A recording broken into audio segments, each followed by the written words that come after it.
Hello and welcome back to our channel. For today's video is how to send invitation on Gmail account on mobile.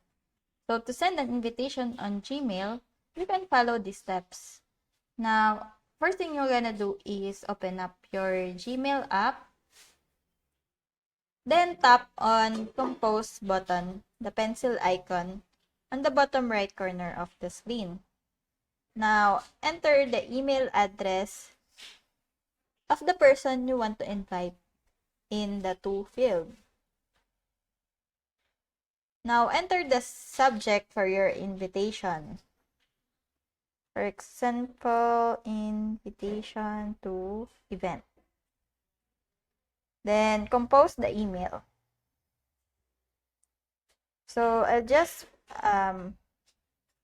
copy-paste this on Google and you can make your own.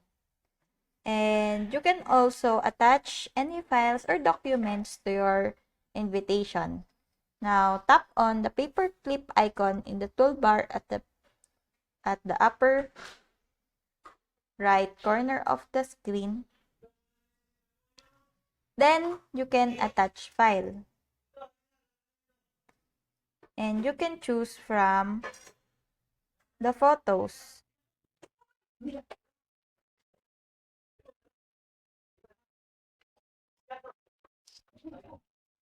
So, review your invitation and make any necessary changes. Then, tap the send button, the paper plane icon in the top right corner of the screen to send the invitation. Please take note that the steps may vary slightly depending on the version of the Gmail app you are using.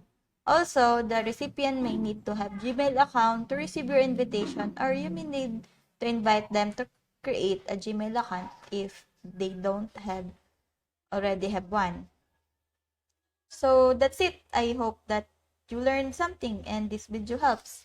If you have any questions or comments, can you put it in the comment section below? And if not, don't forget to subscribe and like. Thanks!